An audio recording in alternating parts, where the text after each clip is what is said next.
Though it may seem a simple task, there are many installation situations that can lead to permanent damage of the LCD. General Digital recommends that you employ the following techniques when integrating optically bonded displays, as they will help to ensure the longevity of the bond.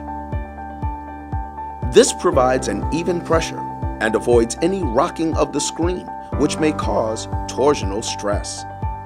Using coplanar surfaces when securing bonded products is imperative.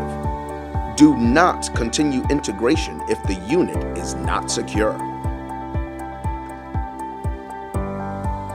Be sure to torque the mounting hardware to the manufacturer's specifications.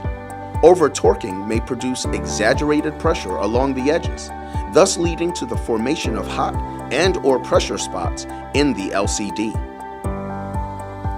Typically, an OEM frame provides an inadequate number of mounting points for achieving a tight seal for optical bonding. We strongly recommend the use of our specially designed EXO Frame, which increases the number of mounting points to the OEM enclosure, thus ensuring a liquid or EMI tight seal to the gasket.